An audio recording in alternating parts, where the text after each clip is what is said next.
Geyers, schwarzer Haufen. All right, welcome to the History and Music Podcast. Sorry, I forgot the name of the podcast for a second. You've got so many. That's true. I do have another podcast, by the way, Cold Bow. You can go listen to that. Scott's flush with podcasts. Yeah, I am kind of. So I'm Scott Gifford. Come to you from my upstairs room in my house. I'm joined by Sean, my co-host. How's it going, Sean? Hey, man. Still here. Still here. Awesome. Still I am not good. in my upstairs. Yeah, I'm still doing good. Still got broken teeth. We're working on that.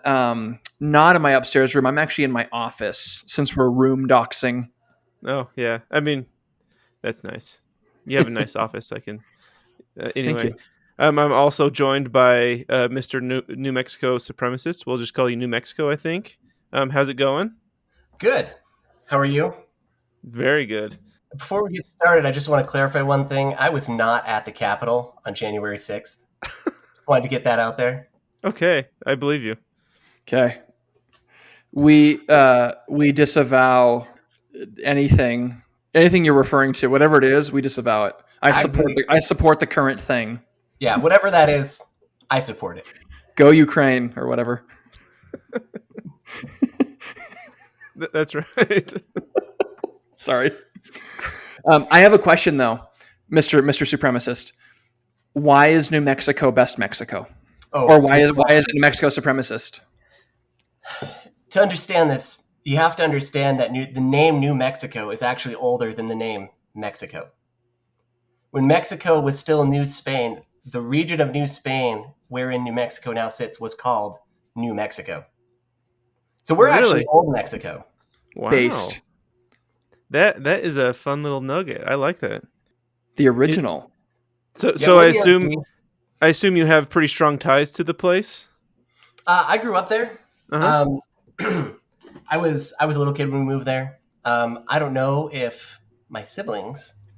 I'm the oldest to dox our places in the family. So I don't know how firm the memories of my siblings are about anywhere else but New Mexico. I have memories of other places, living other places. But we moved there when we were very, very young. I grew up there. It really is. It's nicer than a lot of people want to give it credit for. I agree. I have my in-laws are from there, and I've visited many times, and I really like. They're from Albuquerque, but we go up to Santa Fe, and it's really nice. I really like New Mexico. I didn't realize this was going to be a New Mexico shill podcast. I gotta go, guys. I can't. Having lived in Texas right next to New Mexico, I try to avoid New Mexico as best I can. A lot of people say that. They're wrong. The key is that no one knows New Mexico really is pretty good. Everyone's like, I want to go to Texas. I want to go to California. I don't know who wants to go to California, actually. Nobody. That's probably like less than 1% of this podcast's audience would want to move to California right now. Yeah. But no, it's a lot nicer than people give it credit for. Yep. It's more than just meth, because in the last 15 years, it's all it's really known for is Breaking Bad. But yes, it's also high cost of living too. Is it? In California or New Mexico? What are we talking about? About New Mexico. I was about to say, New Mexico Edit that out. It's like no cost of living. That's true. Actually, the opposite. Also, Hatch green chilies. Yes. You guys love your chilies. Also, hot air balloons. My house is like right under the route that the hot air balloons take. Oh. And when I was a kid, like more than once they landed on my street, and I got to go out and like help pack up the hot air balloon.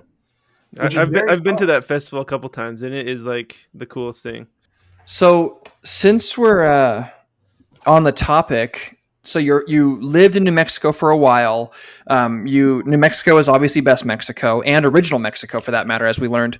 So tell us a little bit more about yourself, just as far as who you are, what you'd like to do, anything else you want to share on the pod. So I'm a graduate student in biological sciences. I'm getting close to finished and moving on to something that isn't school. Hopefully, we'll see. So one of the things I really like to do, one of the reasons I'm actually interested in this podcast is I read history books. I don't do anything with it other than read them. And sometimes You're one of those guys, huh? I am insufferable at parties. I am awful. I'm surprised people keep inviting me, to be honest.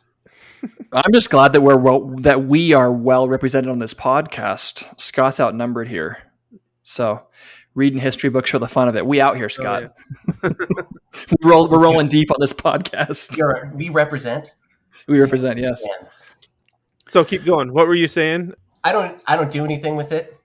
Mm-hmm. I don't like earn money from it. I've liked history since I was kind of a small kid. One of the big industries in New Mexico, kind of like Florida, is basically retirement homes, because the cost of living is cost of living in Florida is almost certainly higher, but the cost of living in New Mexico is very low. Salaries that people would get paid in California to go much, much further if they were to do work from home, but do it in New Mexico. And so lots of people retire in New Mexico. And we used to tax veterans at a lower rate than everyone else to try and get them to retire there, to increase population base beyond what we already have. When I was growing up, my ward, my congregation, the boundaries had all the retirement homes. And so when you go up to do the sacrament, and if people can't come to church, you go to their house, you do the sacrament for them. We would go to 9-10 people every Sunday, regularly. And I did this pretty regular, maybe once or twice a month. I would be my turn to go. And one of the things that really interested me was there were these people that I was talking to that had lived through these huge cataclysmic events. There were people from the First World War, Second World War, Korea, Vietnam, all sorts of. They'd all gone and experienced these just monumental events in history that people spend their lives studying. And for them, it was just this very personal, very direct experience. And that's really what started to interest me in the whole thing. There's this big ebb and flow of history. And one of the things, you talk about, there's all these lenses you can view history from, right? People talk about, oh, well, it's all about, market conditions, or it's about, technology. There's the great man theory. But for people that actually experienced these events, it was basically, well, I'm here, and this is actually either really great, or this is very, very unfortunate. This is really unpleasant. And this kind of personal view of history really interested me. It's not this the high level history is necessary to understand kind of the context of what the individual is going through. But the individual histories of this guy experienced this battle, or this guy, was on this march, those are always more interesting to me, because that is what I, as a kid, interacted with. Right. That's awesome. The more realistic part of history. So if you could study only one sliver of history for the rest of your life, which one would you study? That is a hard question. Okay. For the next 5 years. Next 5 years. So right now I'm doing a big walkthrough of American Revolution stuff. Oh, awesome. It started a couple of years ago. I read Albion's Seed, which, if you have not read Albion's Seed, you should read it. Because if your ancestors have been to the United States for any length of time, you will start to recognize little bits and pieces of yourself. You'll go oh my gosh. Yeah, I've heard really good things. It's on my list. Yeah, it is really good. And it kind of brought out this, this question has actually been kind of bouncing around in my mind for decades, is what is an American? There's clearly Americans, and there's clearly people who are not Americans. So what are the characteristics? What are the obvious characteristics that you can look at someone and say, oh, this is an American? Mm-hmm. And that was kind of the start a few years ago. I was just I need to know what that is. Yeah, because most people is oh, if you like McDonald's and you listen to Elvis and you go to Pizza Hut, that's what being American is. I'm no, there's a little bit more. And then we have some shared experiences, some lore, and some mythology of our own, and we've kind of made our name for ourselves in the world. So it's more than just consumerism. Yeah, well, if like you said, if it's just I like Elvis, I like McDonald's, I have really bad news. Well, both those things aren't very good. Elvis is okay. I shouldn't say Elvis that. Is okay. McDonald's is really bad. Don't eat at McDonald's, kids. Stay away. Yeah, go to Taco Bell. Way better. I actually got food poisoning at a Taco Bell. Oh, I really? can't Okay. go Del back. Taco then. Del Taco. Yeah, Way Del better. Taco's far superior. Don't go to Taco Bell. They gave food poisoning to New Mexico Supremacist. There was a jihad. Was and that a it? Was that in? Taliban. Was that in New Mexico? Yeah, it was, which was Oh wow. dumb. Okay. Why am I eating a Taco Bell in New Mexico? Why would Yeah, I you do could. that? I don't know, but from what I'm hearing, there's a fatwa against Taco Bells. Yeah, I have literally not been back in like 10 years. Okay, gotcha. That's cool, man. So the song that we're discussing today is, and you can correct me on my pronunciation here, New Mexico Supremacist, but Wir sind des Geyers schwarzer Haufen, which is a German folk song, marching song, a martial song, a military song. And it was originally written in the 1920s. Most places say it's written in 1920, but I don't know if they actually know when it was written, but early 1920s, basically the German interwar period. So this episode may sound similar to the episode we did with Nim a little while back because it's the same era. So with this song, before we get into the lyrics, what is your history with this song, your experience with it? Why'd you pick it? So I'm a member of the Church of Jesus Christ of Latter-day Saints, and as doubtless many listeners of this podcast would know, we serve missions. We go and preach for 2 years in a country not of our choosing. We learn the language, we integrate as best we can with the culture, and we preach. And I did this in Germany. I went to the very southern part of Germany. And if you're curious about the cultural differences between North and South, the South is the one with the leather shorts. Lederhosen? Is that Lederhosen? Okay, Lederhosen. Lederhosen. And I thought it was great, as maybe kind of a cop-out when I say not of our choosing. That actually would be the one I would have chosen. And I was maybe one of the last missionaries to actually have to fill out a paper form. But they used to have like notes on the back, and that's what I wrote on my notes. That was where I wanted to go. Nice. That's Awesome, cool. man. That never happens, by the way, just to our listeners. Yeah, that would never happen. It's very rare. I was sure by writing it, they were going to be like, cool, you can go to like Africa, I guess. Yeah, Yeah, there well, are hundreds of missions in the church, and the likelihood that you get called outside of the United States is getting smaller. So I always feel like that's just asking for the Lord to humble you. It's like, where do you want to go? I want to go to Germany. Yeah, this guy's going to Omaha, Nebraska. Enjoy, elder. Not that Omaha's not a cool place. I'm sure it's great. Great barbecue. I've driven through Omaha. It seemed okay. But okay, not much lederhosen there though. So yeah, not many lederhosen. So the main criticism of Omaha, not enough lederhosen. The only criticism. So you speak German, and so you're kind of talking us through like this song specifically. So you speak the language already, which is a huge bonus because I served my mission in Brazil. I speak Portuguese. I know a little German. Scott, are you a Spanish speaker? Nope. I served my mission in Washington State, and I can barely speak English. So That's right. Okay, cool. Anyway, so you speak German. So how did you stumble upon this song, or why'd you pick it? So one of the reasons I've heard lots of songs on my mission. Germans are very musical people. I have never previously, before I'd left on my mission, I had never been corrected by another member of the congregation about how my voice sounded in hymns. But the Germans, if you are like off kilter, they will lean in and be like, Alter, you're not a bass. You need to go a little higher. You're just not there. Wow, that's awesome. Actually, I kind of wish because I'm a horrible singer, but I like to sing. And so if I could have someone like coach me, I'd be totally willing to like, all right, tell me what to do. You know. Well, I feel like they'd probably go, "Hey, could you just like not sing?" And then just I'll just mouth the words. If it's bad enough, they might. But so Germans are they're this very musical people, and they kind of don't give that impression to outsiders, to people that aren't familiar. They seem very kind of cold and very distant. Mm-hmm. But I heard sung music, not music from speakers. I heard sung music basically every day on my mission. I would hear people, elderly people, kids, other people singing. And I heard this song actually at an old folks' home. It was an older lady, and you could tell she'd mostly gone.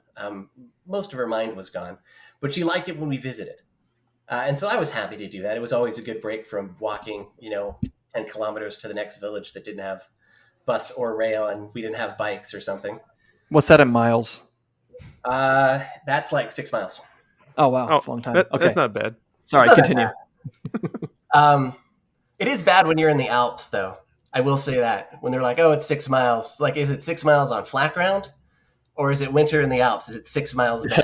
New Mexico Supremacist over here like, yeah, it's 6 kilometers. We got to go over the Matterhorn. So just buckle up, elder. It's fine. Uphill both ways in the snow.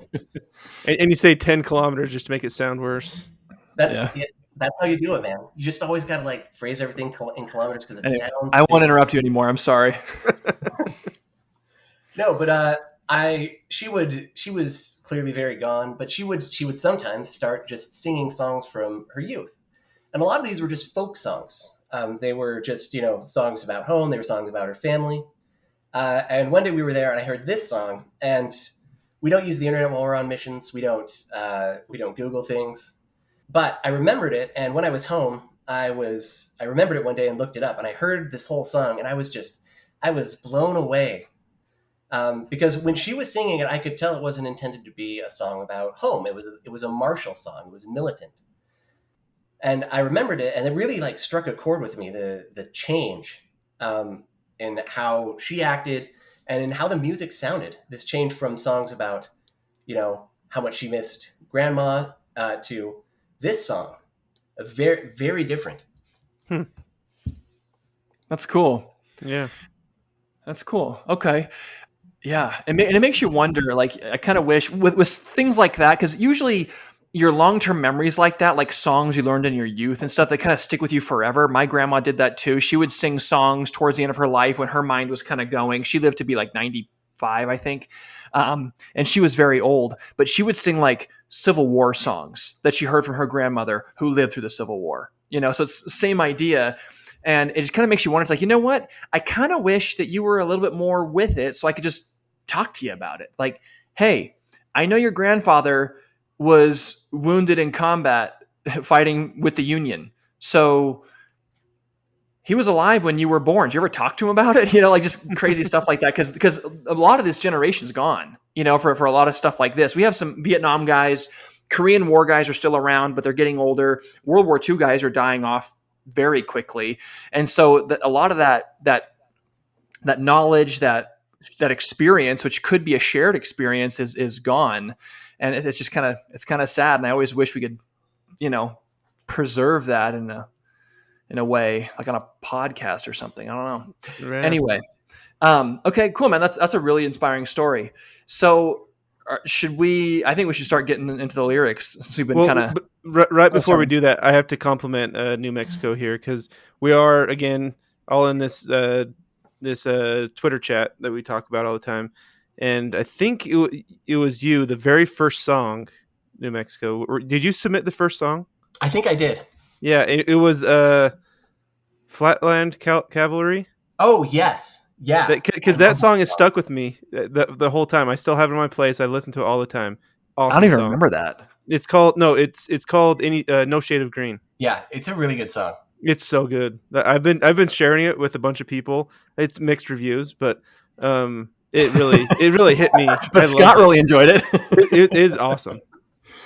That's funny.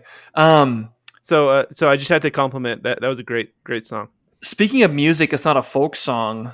I don't know what you guys have been listening to lately. We've talked about the new single several times that Blink came out with, but and New Mexico, I don't know what kind of music why don't you tell us real quick? Give us like a 30-second. What kind of music do you listen to, like on the regular? So on the regular, older country music, independent country music, and classic rock. Okay. I have a very old man's taste. I blame the fact that when I moved to my town in New Mexico, there were 2 radio stations and they were both country. Nice. There was nothing else. Nice. And when you say old country, do you mean like 90s, 80s old, or do you mean like really old, like 30s, 40s, 50s? Oh, okay. Yeah. So like Buck Rogers. Yes. No, wait, hold on. Yeah, right. Mm-hmm. Yeah, Buck Owens. That's what I'm talking about. Buck Rogers is the space guy. Buck Owens. I like them both. Yeah. Buck Owens. Yeah. George Jones. Okay. So Newfound Glory came out with a new single. Oh, Have you did listened they? to it? I have Yeah, not listened to it. because you know me, I'm always shilling Newfound. So they've got a new, for our listeners out there, if your wife is in her like early to mid to late 30s and went through a pop punk emo phase at all, play her the new Newfound Glory song. You're welcome. That's Just good advice. don't tell her it's from me. All right, so wir sind des Geyers schwarzer Haufen. Let's just go through the lyrics, guys. We cool with that? I'm cool. All right. We'll probably just do English only, right? Since no one here speaks German besides our friend, the supremacist. Right? Okay. So the first, Scott, do you want to do the first? Yeah. Okay. So I can tell the translation's kind of funky, but so I'll do my best to make it sound good. But all right. So it starts off with we are. Is it Geyer? It's Geyer, yeah. We are the Geyer's black host. Hiya ho ho, and he went to scuffle with tyrants. Hiya ho ho. Spears advance, forward march, raise the red flames upon the cloister roof. Cool. I'm usually the guy that's like monologuing about every like word that we read in this, but NMS, if you want to take this one, feel free, man. Since you actually speak the language, you're the one that knows the song. I've done a bunch of research on this in the Himster archives here. But if you've got anything you want to call out, like lines, oh, this means this, and whatever, feel free. Okay, great. So the first thing that I'm just going to say is Geyer. It's Geyers with apostrophe S. So Geyer apostrophe S. Geyer that's a person. It's a guy. Yes. Yeah. And his name is Florian Geyer, and he was a general captain of sorts. He was German, and he lived. He was like a nobleman, right? Yeah. That had certain appointments, and he was a knight. He was a knight basically, because this is 1500s we're talking about. The guy was born in 1490. Florian Geyer was his name. Nobleman, like Scott said, a knight. And the reason why we're singing about this is because this song, what we're going to learn here is, even though it was written in the 30s and it's a marching song and it was very popular with multiple groups throughout interwar Germany, the song is actually about the German Peasants War, which is something that nobody has heard of, maybe some Germans. But it's basically this big revolts that happened in largely southern Germany, but some other areas in like the early 1500s, 1524 to 1525. During like the Reformation period. Right, the Reformation period, right. Martin Luther was alive during this time. He commented on it. So it's the Martin Luther time, if you will, the Reformation. Yeah. And so that's what this song is singing about. And so Geyer was a general, a nobleman, a knight that led this specific sort of legendary group of soldiers that they called themselves the Black Company. They have other names too, but the Black Company is what their name translates to in German. They're basically a heavy cavalry unit, and the reason why they're notable is because in this German peasants revolt, it was basically the peasants against like the landed gentry, the clerics, the educated class, the noblemen. So it's basically poors against rich people, essentially, kind of a class struggle, if you will. But the reason why Florian Geyer and his Black Company are notable is because they're like the only cavalry unit, the only nobleman and knight who basically sided with the peasants as opposed to fighting for his king, essentially. Anyway, so I'll try not to monologue too much. I say that every single time, but it's an impossible challenge. So it says we're Geyer's Black host, Black Company. So it's basically singing as if he's a soldier of Geyer's Black Company. They want to fight tyrants. Spears advance, forward march, raise the red flames upon the cloister roof. One of the things that was common among during this German Peasants War is the clergy, the people of the church, were kind of lumped in with royalty, if you will, like the rich kind of class. And so the war was against kind of both the politicians of the day, the wealthy of the day, and the religious class of the day. And so they would basically go trying to burn down castles and churches and so forth. So that's what that is referring to. Yep. And you guys want to add anything to that? Yeah. I mean, Geyer's a cool dude. He's very interesting. He had no love for the church for sure. I think he was excommunicated for not paying a debt or something to the church. It was a 250-year-old debt. I saw that too. Yeah. So Geyer was something called, so in the feudal system, you have these, you have obligations up and obligations down. Mm-hmm. And each station has its own privileges. So there was a way to short circuit that in Germany. You could set it up, if you were lucky enough, so that you didn't have a guy above you. The only guy above you was the Holy Roman Emperor. And Wow. Geyer was what was called an imperial free knight. He was an imperial knight. His only supervisor, the only person ahead of him was the emperor.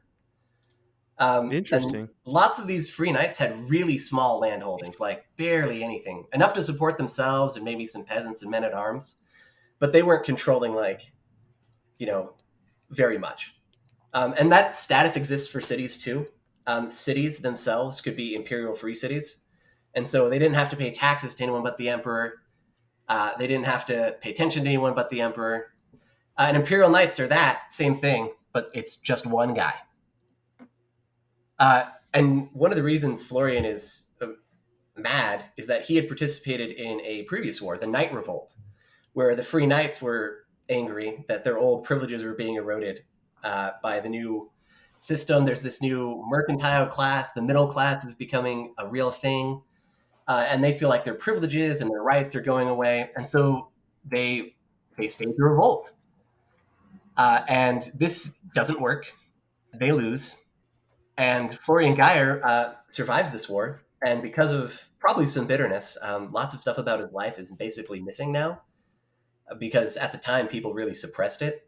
He decides, well, I lost this war, but the people that I was struggling against in the last war are struggling against the peasants now. And maybe this is a good chance to get some of my own back. Interesting. So it was like a vendetta he had against him. Yes. Yeah. That's very common if you look at like German history, or any medieval European history. There's just like blood oath after blood oath and vendetta after vendetta. Yeah. Yeah.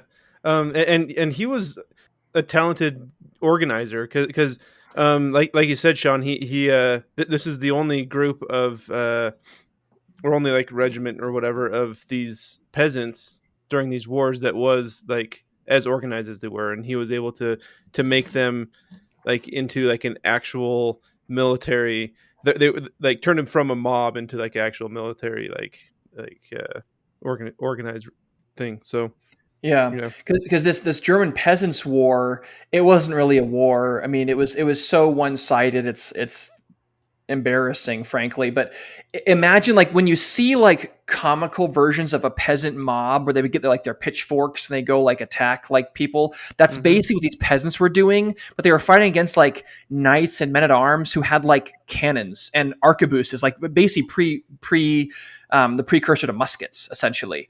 And so there's gunpowder here, and these guys have just sort of ramshackle thrown together stuff. Some had armor because they're kind of a militia of sorts. Some had makeshift, farming implements they turned into weapons. And but they had almost no training, no cavalry of any kind. And so this Geyer's Black Company was notable because it was the only one that was heavy cavalry. Everybody else was like just a bunch of dudes getting together, a mob who are pissed because they had to pay taxes and everything else. And they just got some pitchforks together and, their great grandfather's old gun with a couple shots and went to go yell at the king, And then this guy's actually like, no, man, like let's be legit about this. All right. That's only the first verse. Sorry. New Mexico Supremacist. Do you want to take verse 2 then? It's the Adam and Eve one. Yeah. So in English, when Adam plowed and Eve spun, Lord have mercy, where was then the nobleman? Lord have mercy. Spears advance, forward march, raise the red flames upon the cloister roof. Yeah, that spears advance, forward march, raise the red flames upon the cloister roof. That's pretty. There is no actual chorus in this, but that's pretty much the chorus. Yeah, that's because the chorus. that line is at the end of every verse. And what's interesting on this one, and did you guys have any comments on that one? I have one comment on this verse that I thought was interesting. Mine's probably similar to yours. Is it the Kyrie thing? No. No. Okay, go ahead. No. Just the part about because they're very anti-nobleman, right? Anti-established order, and so they're saying Adam and Eve didn't need a nobleman to tell them what to do. Neither do we, type thing. Is that kind of what you guys are getting from that? Yeah. Oh yeah. Yeah. The song is very anti-cleric, anti-nobleman, anti-royalty.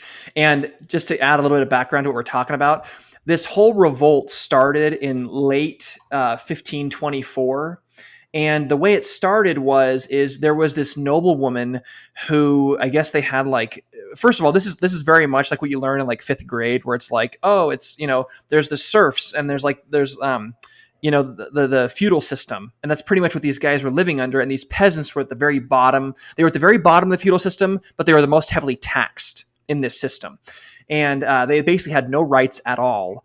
They couldn't afford to do anything, couldn't afford food. And so a bunch of them got together in parts of Germany like, hey, let's revolt. This sucks. And they basically wrote up, it was very democratic, which is part of the reason why this is notable, is because it's the first time since the Roman Empire, it's the first time in Germany and in Europe where people are having a democracy of sorts, where they all get together in a circle. They actually called it in German a ring. They all got together in a circle to basically vote, almost like a Knights at the Round Table kind of thing, where every man can say his piece and have the same vote kind of a thing. And so they would get together to kind of vote on, okay, hey, what do we want to like complain about, right? I mean, I don't like the taxes. I don't like the fact that we have to get we have a high tithe and a low tithe, and it's more than 10%, and they have these things. So at the end of it, what they came up with is they basically kind of became this loose confederation of towns in this revolt. And they wrote basically a list of 12 things that they wanted. They called 12 articles is what they're called.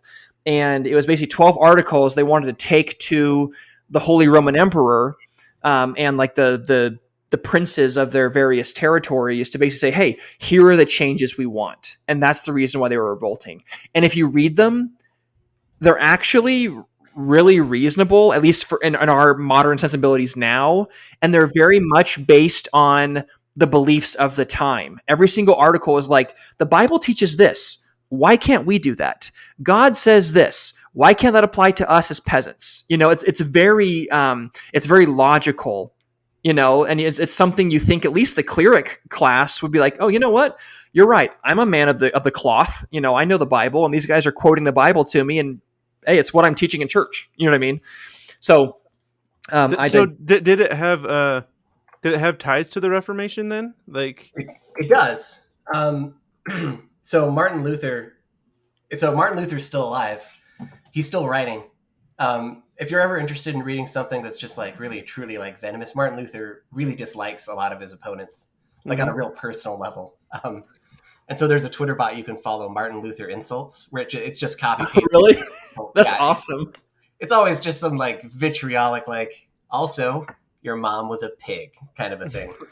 He's got some venom. I don't know what happened to him, but yeah.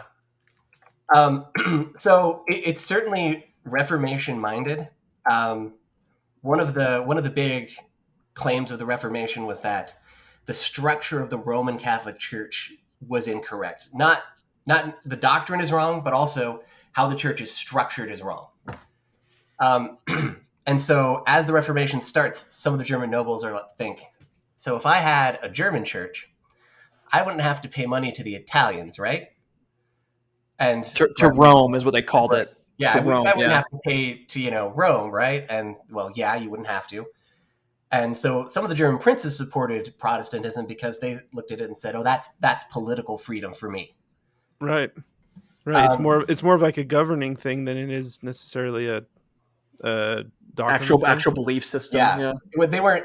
Some of the belief was certainly very cynical. On the other hand, some of them really were diligent, dedicated Lutherans. But the Peasants' War really is centered around this idea of the Reformation of, well, Martin Luther basically led a revolt against the Catholic Church for doing unchristian things. That's what we believe as Lutherans. And so that's literally what he's known for. Yeah, nowadays, right? That's his whole thing. And so psychologically, the peasants almost certainly said, well, look, if he can do it, why can't I do it? why can't I take grievances, to the higher ups and say I'm displeased? Right, Or- like this, like democratization of everything. It kind of is almost like a started with Martin Luther and became like a mind virus where everyone was like, "Hey, this seems like a pretty good idea." Obviously, from the peasant class, like equal things out a little bit more. But yeah, But the peasants learn very quickly that democracy is fake. Unfortunately for them, Yeah. Yeah. Well, what's also funny about this is I used to think like, hey, Martin Luther, like a pretty smart guy ahead of his time, right? That's kind of we teach about him in church as one of the reformers, and he definitely had some inspiration given to him, in his time and place. And so I still believe that. But after reading for this podcast, I'm like, you know what? Maybe he's not as good of a guy as I thought he was, because he initially supported this revolt until during part of the revolt, they actually invaded this town, which is mentioned in the song later, Weinsberg, and they basically captured the local prince or magistrate or whatever of this town, this castle, and made them literally run the gauntlet. In other words, made them run through the soldiers as they all hit them and stabbed them with their swords and spears and pikes until they died. And it's called like the Weinsberg Massacre or something like that. But the media of the time blew this up like, oh, these peasants are rampaging the countryside, raping, pillaging, murdering noblemen and priests and this and that, which was, I guess, sort of true, but not really. So Martin Luther all of a sudden flips. Now he wants nothing to do with the revolt. They're all going to hell. And he actually writes this article that's literally titled "Against the Murderous Thieving Hordes of Peasants." And in that, he encourages the peasants to be cut down, killed, and sliced to death like dogs. It's like, what? Jeez, Martin, man, dial it back, bro. And it's really kind of interesting because, like, dude, like, apparently his whole beef with the revolt was, look, guys, I believe your cause is just, but what you're doing to achieve those ends is more of a sin than the sin you're currently living under in this feudal system. Does that make sense? Like, Yeah. Fighting for your rights is more of a sin than living under oppression in Martin Luther's mind. Which and seems I like wonder foreign what kind of concept to me. Yeah, I wonder what kind of like politicking he was doing by saying these things. Like if he actually believed it, or if it gained him something to say it. I don't know. He certainly believed in. He thought the rise of the middle class was a good thing, partially because it broke down the previous power structure of the Catholic Church. Yeah. Also because not having to pull a plow is conducive to having more time to spend doing religious things. Peasants worked all day, all the time. Mm-hmm. And having free time is conducive to thought, to getting into philosophy, to reading the Bible. And so he certainly supported this centralization, kind of urbanization of the economy. Mm-hmm. And also, the German princes were his first allies against the Catholic Church, because they were basically saying, yeah, the whole 95 Theses thing, whatever, that's great. Does this mean I don't have to pay taxes to Rome? It's all about money. It's always about money. Seems to be. So, should we keep going on the lyrics? Yeah. What? Let's see. So, I forgot. I mentioned it. I didn't bring it up. So in that last verse where it says, that's the Adam and Eve one that you just read, right? New Mexico. So it's when Adam and Eve plowed and Eve spun, the translation is Lord, have mercy. Lord, have mercy. And what I think is interesting is in German, the word is Kyrie eleis. It's one word. And what's interesting about that is right after the second line in that verse we just read, when Adam plowed and Eve spun, Lord have mercy. Lord, have mercy. The word in German is Kyrie eleis. And that is not a word I'd ever heard in German. And when I looked that up, it's actually a Greek word that's transliterated or translated into German. And apparently it's like a Catholic thing, or maybe it's a Protestant thing. I don't know. But the word is Kyrie. And it's a Greek word that comes from Kyrios, basically. But what it is it's in the Christian liturgy. There's something called the Kyrie eleison. These are words we don't say because it's Latin and Greek. But point being is it's a specific Greek word from the Bible. And it's used several times in the Bible. And it's basically whenever you're reading the New Testament and you hear anybody say, "Lord, have mercy," or "Lord, have mercy on my son," "Lord, have mercy on me."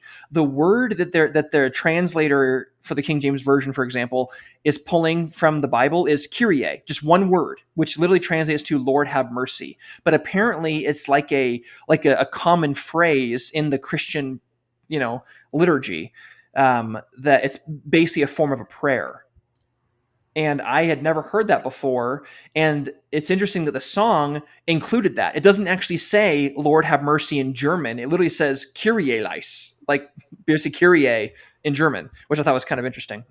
Does that make any sense at all? What I was just saying? Yeah, no, I mean, every language does that. It's so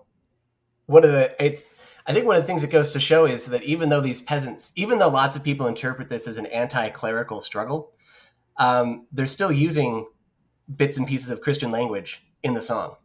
Yeah. So I'll take the next verse then, because I definitely haven't been talking a lot the whole time.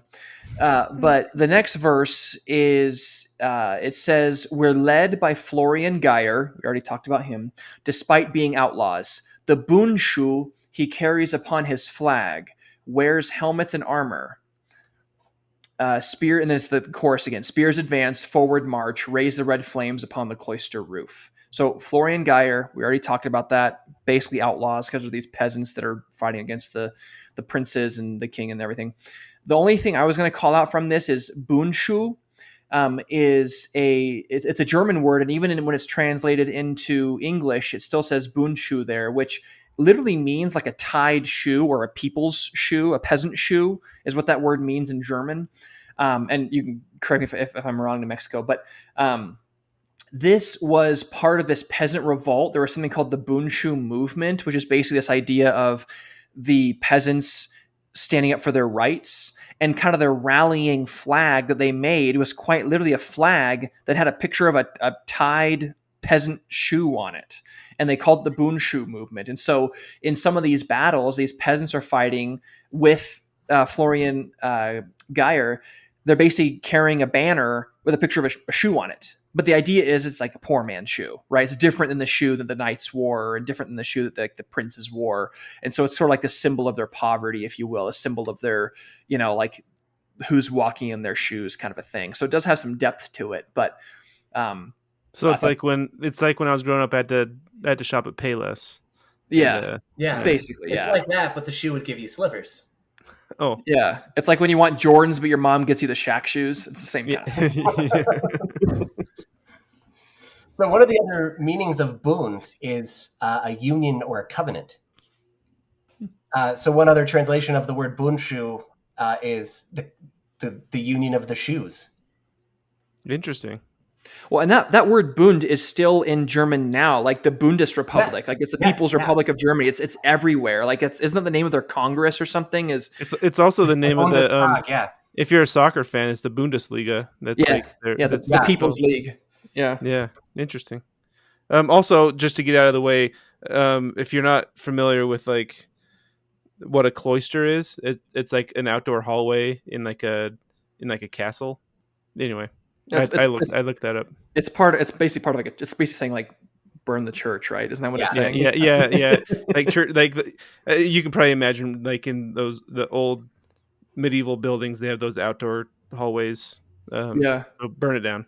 Well, and what's interesting is I believe the word that it says in German is Klosterdach.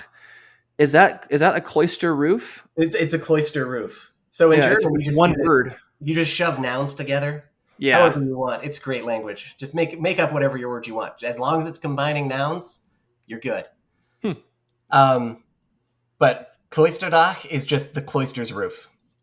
Interesting. Nice. So, okay, cool. So that was verse 3. Trying to keep them straight. Yeah, and then so verse 4 is the Weinsberg one. Do you want to do that one, Scott? Yeah. So it says by Weinsberg. There you I go. don't know. Perfect. Nailed it. We gave him fire and stench. Hiya ho ho. Many a man was put to the blade. Hiya ho ho.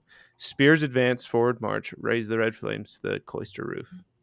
So it's Weinsberg is it's a town, right? Southern Germany. Mhm. And they gave him fire and stench. Which is there anything like significant to that, I want. or is it just I was thinking that was. burning? Yeah, I was thinking that was like a kind of like sticking it to the man kind of thing. It's like, hey, remember Weinsberg? Yeah, we got you good. That's kind of what it made me think of, because that's the Weinsberg massacre. That's basically where these guys captured the castle there, took the prince, made him run the gauntlet of pikes, and basically quote unquote massacred all of them. I don't even think we know how many people died. It's approximately 70 supposedly, which is a lot, but when we get to the numbers from this numbers of dead from this Peasants War, it's really child's play. So you can call it a massacre, I guess. I think that's what the media called it of the day, but that's what that's referring to. So New Mexico on that line, is there any just because the wording seems interesting? Fire and stench. Yeah, is that what's that the translation there? Is there any? So in German, it's bei Weinsberg setzt es Brand und Stach or Stank. So Stank is stink in German. Nice. Um, Okay. Brand is like, so that is it's burning, but it's also the word you use for burning when you say in German, if you're doing a burnt offering, it's Brandopfer. So it's kind of the implication there. And I'm not a German expert on 1920s German, but there's this implied it was a holy burning of Weinsberg. Interesting. All right. They're saying basically, we did it and we're not sorry. Yeah. They're almost saying they had God on their side or something like that. Yeah. That's one of the main themes here, is like you when they were talking about Adam and Eve, their justification is entirely, did God arrange this noble system? Mm-hmm. Did God set this up? Yes or no? And in other minds, the answer has to be no. So this is like a cleansing of like the illegitimate system you've built between us and God, basically. So tear it down. Yeah. Well, and this massacre is basically what kind of made Martin Luther sort of turncoat on them and write that whole article, tearing them down, is because of this, essentially. And so writing this verse in 1920 is kind of doubling down on that then. Yeah. Yeah. Again, this was a song really liked by radical groups on both the left and right. The left likes it because it's anti-clerical. Mm-hmm. It's very class warfare. Yeah. Frederick Engels, Marx's basically co-conspirator, he wrote like a whole, it's not a pamphlet, it's more than a pamphlet. He wrote like a little short book about the Peasants' War, which is, by the way, if you want to read it, free on the internet. So some of my study, now that we're talking about this, some of my study went into actually just reading Reddit threads of people of I mean, you can guess what kind of people I'd be reading on Reddit, but they're Reddit. They were very much on the left leaning of the spectrum, and so it was really interesting because any thread I found about it was, is it okay to play this, or is it okay that I'm learning this on the guitar, or that I can see that I can listen to this? Is it because they thought it might have some connection to Nazi Germany? I have bad because it was in their songbook, but it was also in the communist one, as well. So it doesn't have, it's kind of above any of that. But it's respected by both. But all the socialists and communists on Reddit think it's pretty. It's all the song is very pro-communist. So we Yeah, got because that going. their whole thing is class warfare, right? The bourgeoisie Yeah. and the Oh yeah. proletariat and all that. So that's basically what this is. Like, oh look, it's the poor, rising up against the educated class, and it's like, okay, I guess there's some of that, but that wasn't really their issue. But sure. Anyway, okay, Weinsberg. Really nice town now. Yeah, I'm sure. it's still around. Apparently, I saw that. Yeah, I've been to it. It's a nice place. Nice. New Mexico. Do you want to take verse 5? That's the geschlagen one. The Yes. beaten. So beaten, we drag ourselves home. Hi-ya, ho-ho. Our grandchildren will fight a better fight. Hi-ya, ho-ho. Spears advance, forward march, raise the red flames upon the cloister roof. So the peasants lost. Pretty badly, actually. It was pretty serious. And it was bad enough that the church felt, and the fear of the revolt, that the local nobles, the churches felt like we got to actually like suppress knowledge about what happened. We need to prevent people from knowing. Florian Geyer was killed. He was in a town called Ingolstadt, which today has the Audi factory, which will give you a tour of the floor where they assemble all the cars in English. It's a great tour. You should go on it. No, so he was in Ingolstadt, and he was supposed to go join the Black Company, and he got a false message from some people he thought were friends, and they killed him in the woods. His remains have never been found. Yeah, they stabbed him to death and left him out there. Yeah, and then his Black Company continued to fight in Ingolstadt, and basically were just killed to a man.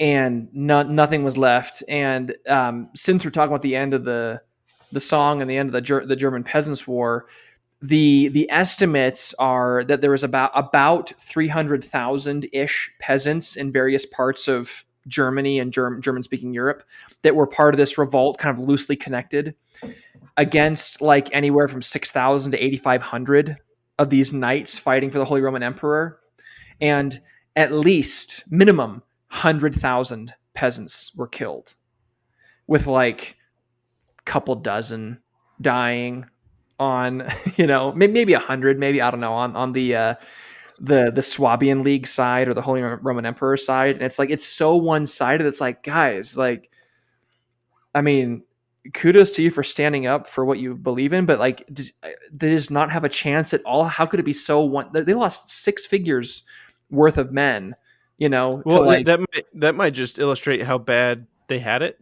The motivation behind going into a battle where you don't have armor or proper like weapons or something like that. Like the motivation behind doing that has to be pretty strong. Yeah. Well, and what's funny is the result is they were actually worse off afterwards, because the church and the princes and the emperor came down hard on the peasants, basically murdered anyone that had any tortured and murdered or killed anyone that had any kind of leadership position, and it basically just taxed them even heavier, took even more rights away. And what's interesting about this German Peasants War, and the fact that people don't know more about it, this was the largest uprising in Europe until the French Revolution, which was 250 years later. So, it was a huge deal at the time, but it's like, I'd never learned about this. I've never even heard of it until this podcast, Yeah. I'm like, dude, 300,000 peasants, they lost 100,000 guys. Like, that's wild. Yeah. And sorry, go ahead. It was of momentous importance to Germans and German in 1 year. It was 1 year, maybe a year and a half, but yeah, a year. Yeah, and you bring up the French Revolution. We hear about that like ad nauseum all the time. Yeah, but this German one, no one knows. Yeah, well, part of the reason we hear the French one is because it sort of started around the time our revolution started, so they kind of it's a similar era. But it's crazy that this was the largest thing like this to happen in Europe until the French Revolution. It was that large, that all encompassing, and Yeah, and we have a really good song as a result of it, which was written in the 20s, but um, still, it's pretty interesting there. It just kind of goes to show you like how much human experience is out there that we just plain don't know about, For real. One thing that I was gonna call out is, I don't know if you've read this book, New Mexico Supremacist. I have not yet, but there was the peasants in their democratic way elected like a supreme leader or a supreme commander of their forces for a very short time during this conflict, and the guy that they elected was a German guy named Sir Gotz von is it Berlichingen? Berlichingen? Yes, yes. Yeah. And so he was a knight. So he's much like Florian Geyer, sort of a career soldier kind of guy, been in many revolts, fought for the emperor, fought with friends, that kind of thing. So a lot of experience. So for a short time, he was elected to be part of like this peasant revolt, but he was like for a month maybe. And he basically wasn't sold on their cause. He's more like, yeah, I can kind of use this as a way to kind of get some payback on some guys that have done me wrong. But his main thing was like, I'm not really in it. Like, I'm not, there's no conviction basically. But the reason why I bring it up is because this guy, Sir Gotz von Berlichingen, he actually has his memoirs that he wrote. It's like an autobiography that he wrote in like, the late 1500s when he's an old man. And he mentions this conflict, and it's in German, but it was translated into English. And there's a really good publishing company called Antelope Hill. They're on Twitter, and they've actually released a version of that for pretty cheap in English. You can actually read the guy's autobiography, and he was one of the commanders for a short time of the peasants during this revolt.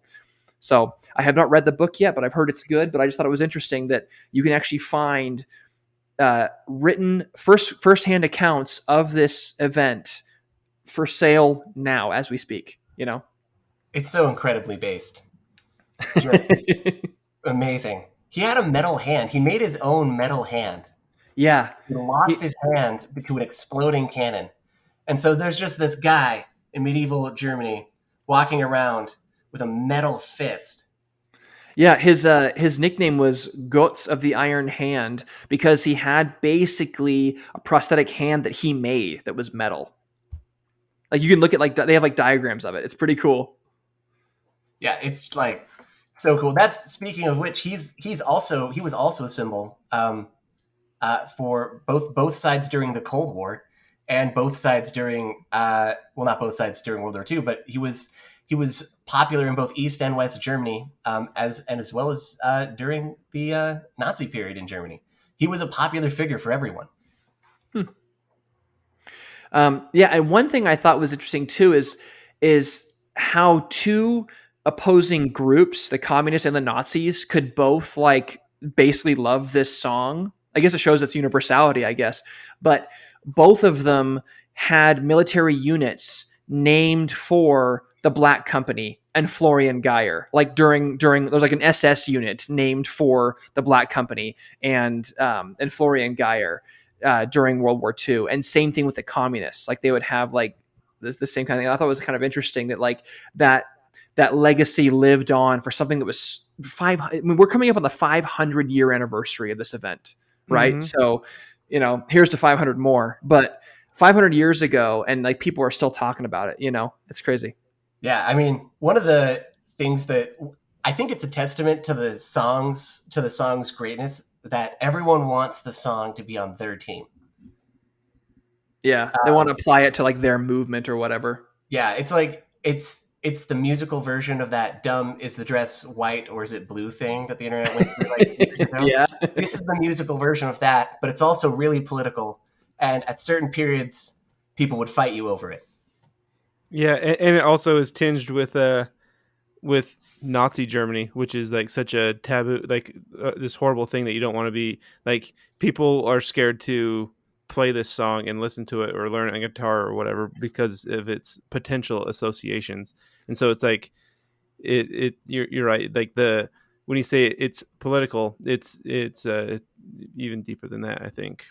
Yeah. Well, because I guess the lyrics for the song were taken by this guy that was a soldier, but also a poet. He was Bavarian, Heinrich von Reder. And like the guy died in 1909, but he's born in 1824. And so he's an old guy, old cavalry officer from, who knows what war, I guess maybe the wars of German unification. But he's the one that basically wrote a lot of this in basically a poem. And then it was later on, there was another German that basically put it to music, and so he's the one that kind of arranged it into the melody that we have. This guy named Fritz Soltke. Yeah.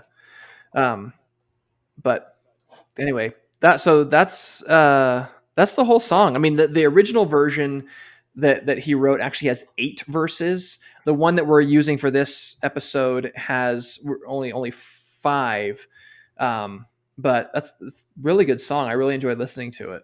Yeah, there's we're going to mention there's several versions of the song, and so the one that we'll post is the one that New Mexico Supremacist here sent to us. It has a more martial feel, like more of a march, but it does not have the full lyrics or all of the verses. The other ones that are left out are interesting. You can go look it up on Wikipedia and go read it for yourself, because there's some fun stuff in there.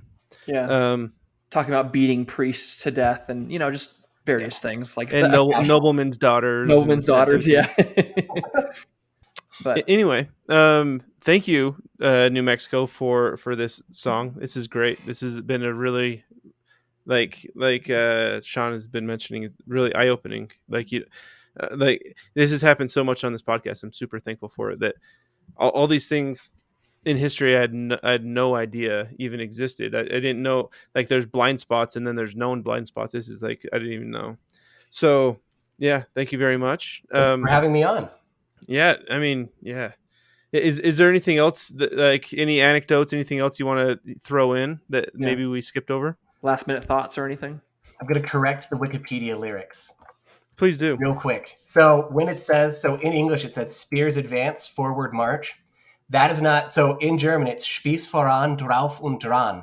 So the spears advance thing, I think that's fair. I think that's fair to say that's, spears to the front. But drauf und dran is not forward march. Drauf und dran is like, that's still a phrase used in modern German.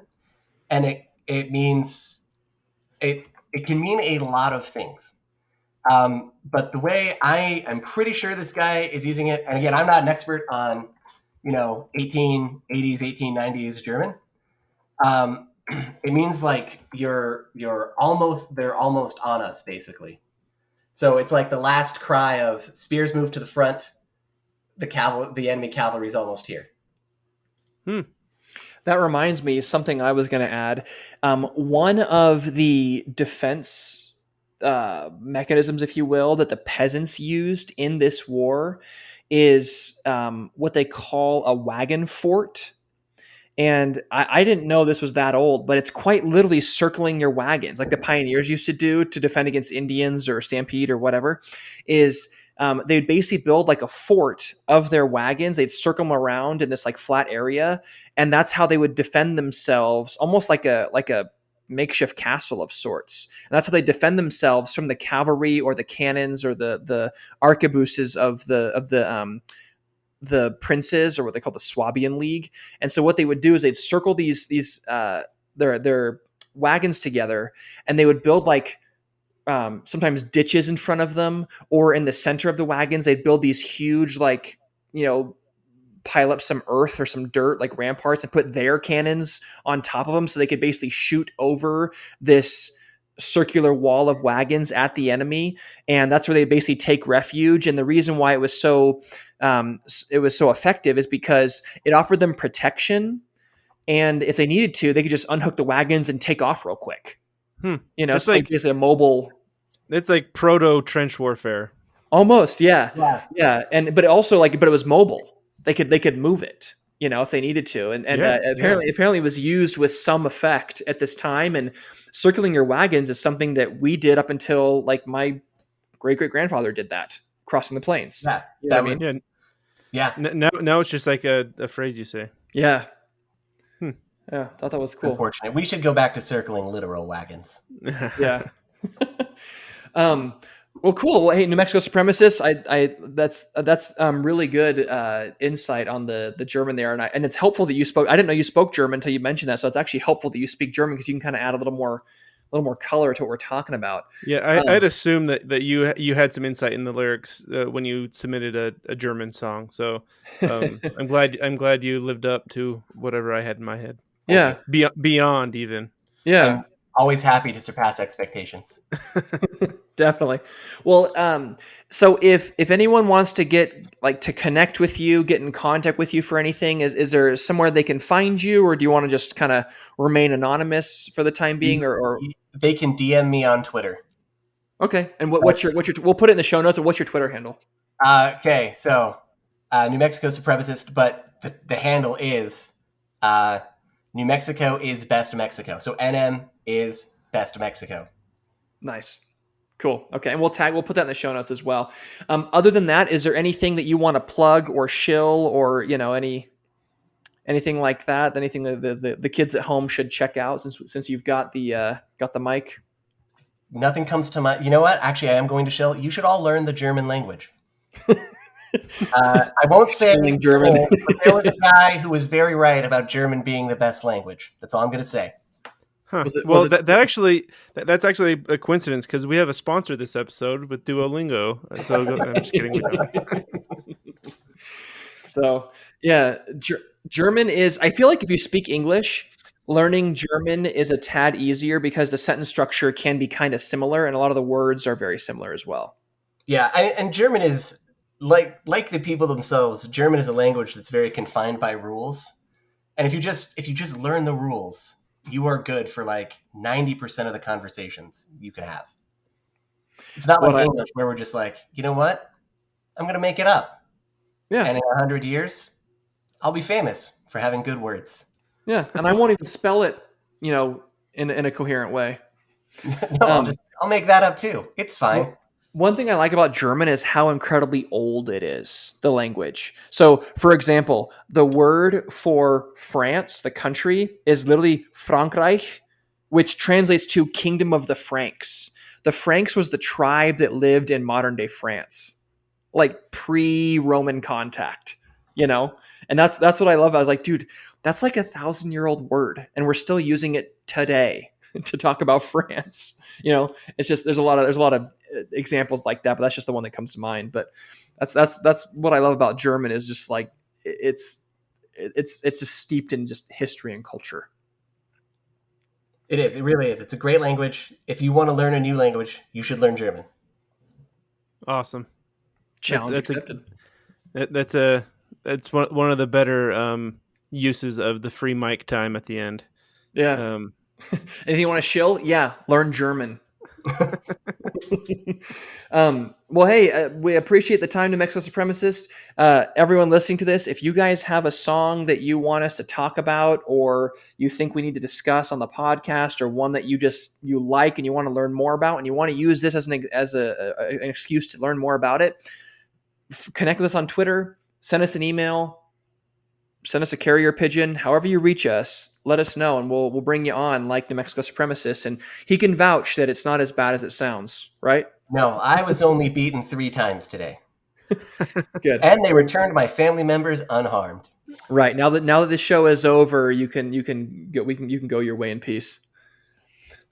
So yeah. Awesome. Yeah, and I'll even add hit us up even if you don't have a song. I want to know if you're listening, because it's hard to know with the podcast who our listeners are. Yeah, give us feedback. Yeah, hit us up. You can find our contact information in the show notes. Just scroll down a little bit. Anyway, yeah, and with that, I think we'll have the song play us out. So enjoy, and we'll see you next time.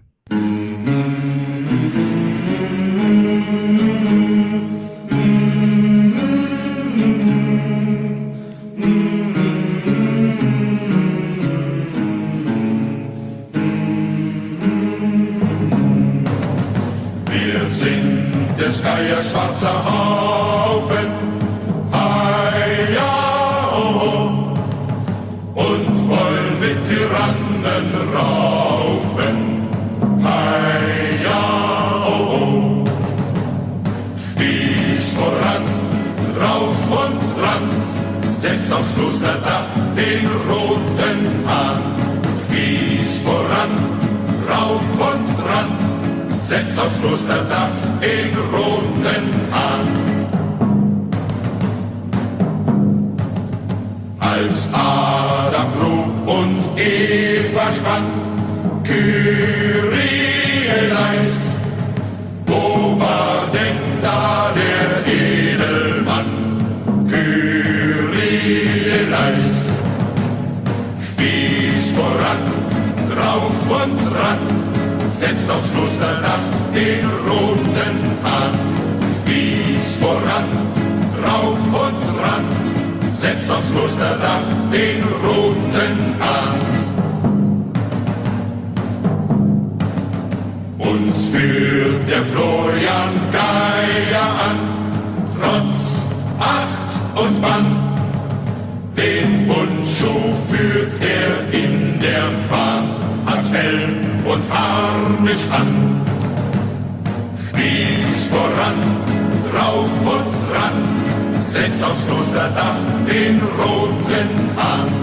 Spieß voran, drauf und dran, setzt aufs Klosterdach den roten Hahn. Bei Weinsberg setzt es Brand und stank, ja, oh, gar mancher über die Klinge sprang, ja, oh, Spieß voran, drauf und dran, setzt aufs Klosterdach den roten Hahn. Spieß voran, drauf und dran, setzt aufs Klosterdach den roten Hahn.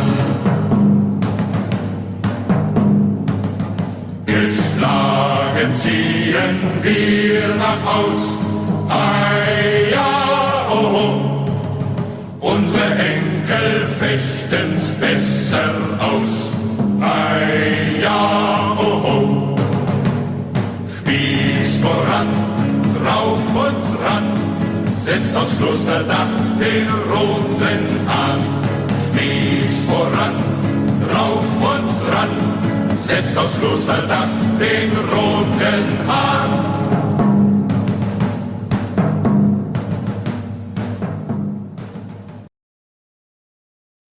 I'll try not to monologue too much. I say that every single time, but it's an impossible challenge.